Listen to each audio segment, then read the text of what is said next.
This is life with Dante, mga kababayan. Kanina, galing pa lang tayo sa kasama ko si Mrs. sa si Punso. Magiging parte na to ng aming routine kasi gusto namin fresh yung aming kinakain siyempre. Alam nga naman nasa probinsya kami, pagkatapos bibili pa rin kami ng mga pagkain parang panglungsod. Pero lungsod naman po ito na Legazpi City. Kaya lang siyempre, as compared sa Metro Manila, maganda pa rin dito sa province tumira. Kasi nga po, pati sa supply ng pagkain, sufficient po dito. Walang problema sa supply ng pagkain. May problema lang ng supply ng pagkain at problema sa presyo ng mga bilihin, yung mga DDS. Yung ang mindset para sa bagong Pilipinas na po, tulad namin, walang problema sa presyo ng mga bilihin kasi that's normal. And this time, ay yung mga binili ko kaninang kakanin, mga suman, ito yung ating magiging almusal ngayon. Di ba? Ibos. Ito suman lati. Pinuso. Hugis puso kasi po, kaya tawag na pinuso. Di ba? Pag tinanggalan na ng balot, ito yung ibos. Ayan, ito yung laman niya, mga kababayan. Tapos, itong pinuso, ito siya. Pinuso.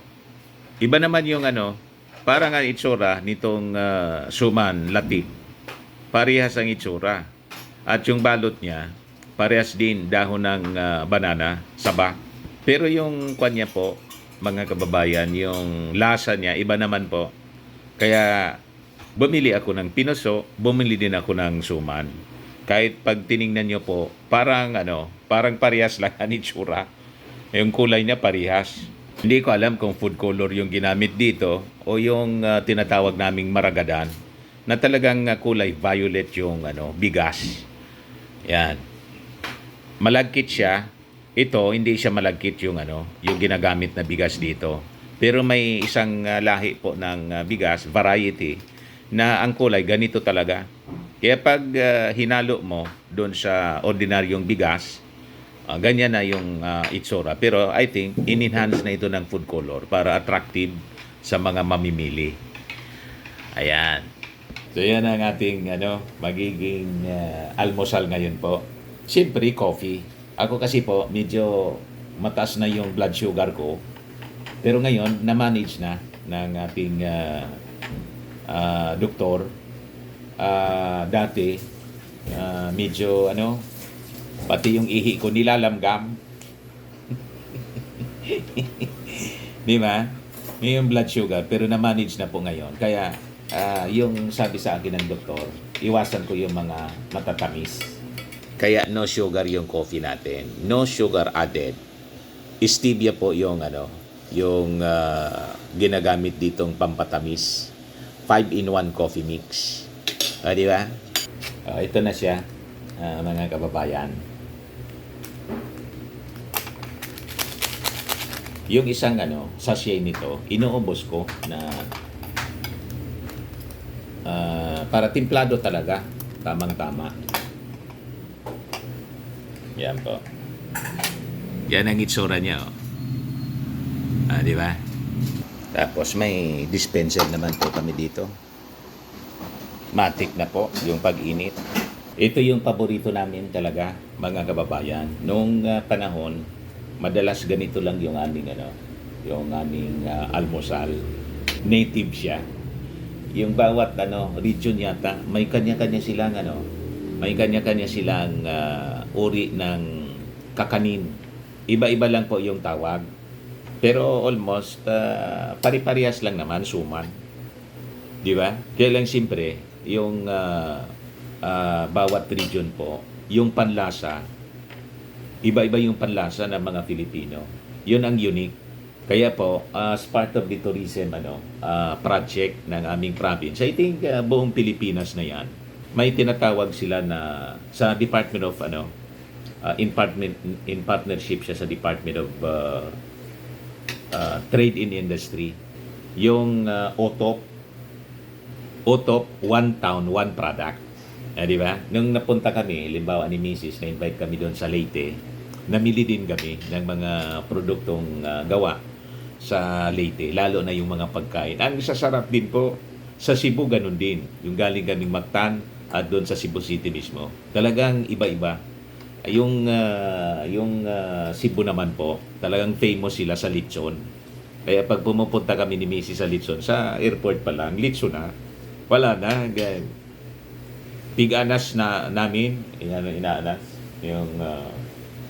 Yan na pure. Walang kanin. Yun na yung ginagawa namin kanin. Ubos kong ubos. Kasi talagang napakasarap ng lechon di Cebu. So, kape tayo po.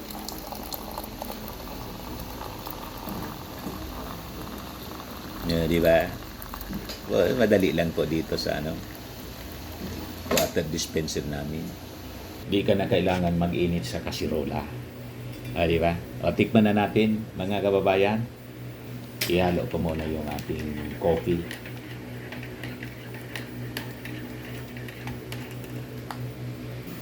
Yan ang itsura nito.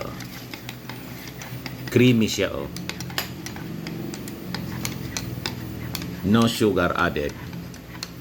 Healthy siya, mga kababayan. So, higop muna tayo ng coffee. Heavenly Father, maraming salamat po sa amin pong pagkain sa ngayon. Sana po, basbasan mo po ito at maging kalakasan ng aming katawan. In Jesus' name I pray. Amen. Okay na po. Dapat lagi tayong magpasalamat sa ating Panginoon, mga kababayan, sa mga biyaya na binibigay sa atin, di ba? At turuan natin yung ating mga anak na laging i-appreciate po ang mga blessings ng ating Panginoon. Sabi nga po sa Bible, Sunday ngayon tamang-tama, in everything, give thanks po. So, napakasarap nitong coffee po. Wow! Matamis din siya, kaya lang hindi sugar yung ginagamit niya. Stevia po.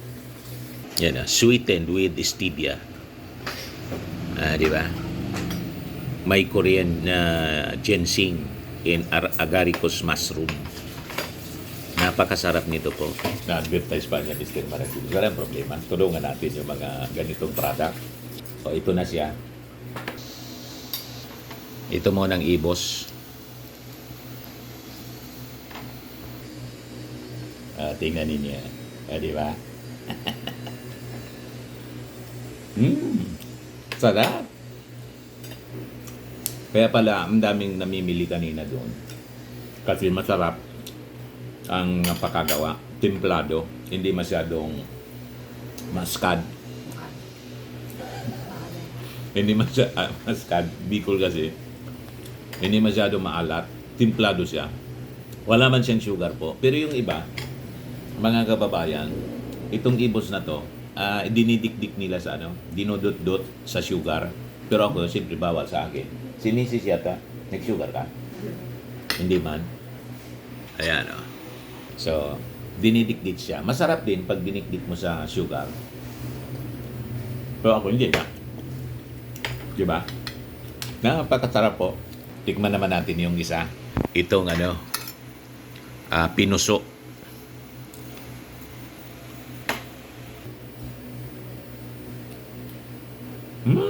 Masarap din. Ito, may konting sugar ito. Napakasarap. Pinuso.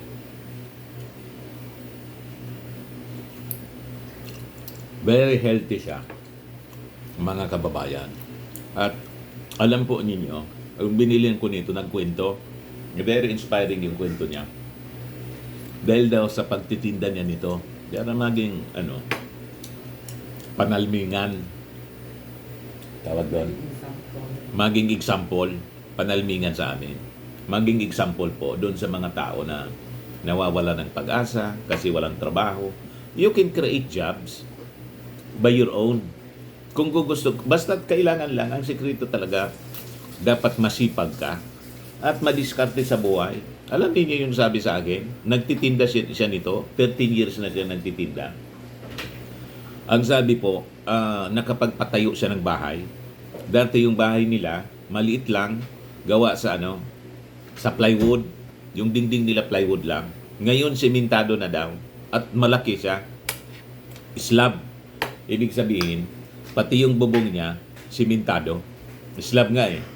At nakapagpatapos siya sa kanyang mga anak ng pagpapaaral dahil lang sa pagtinda-tinda. So, hindi kailangan po na lahat asa natin sa gobyerno. Reklamo tayo ng reklamo. Kailangan po talaga magbanat tayo ng buto tulad nung misis na nakausap ko. Tagapakinig ko pala yun sa radyo nung nasa mainstream pa ako. You see? O ngayon, tikman natin yung isa pa. Ito naman suman latik. Yan suman latik. Tikman natin kung masarap. Iba naman yung lasa niya. Ibang-iba doon sa pinuso. Kasi yung pinuso po, yung sangkap niya, may kasamang nyog na tawag dito. Yun ang pagpapinuso. Kinudkod. Kukudkudin mo. Kudkod. Kudkod. Grated. Grated siya na grated na anyog. Yung hindi pang matigas. Yung pero hindi naman yung buko. Ang tawag sa amin lukaron. So in between yung buko tapos yung matigas, hindi masyadong matigas. Iyon ang sinasama pong sangkap nito na pinuso. Pero ito, yung grated na na nyog, yung gata mismo, pinapakulo. Iyon ang sangkap nito. Di ba?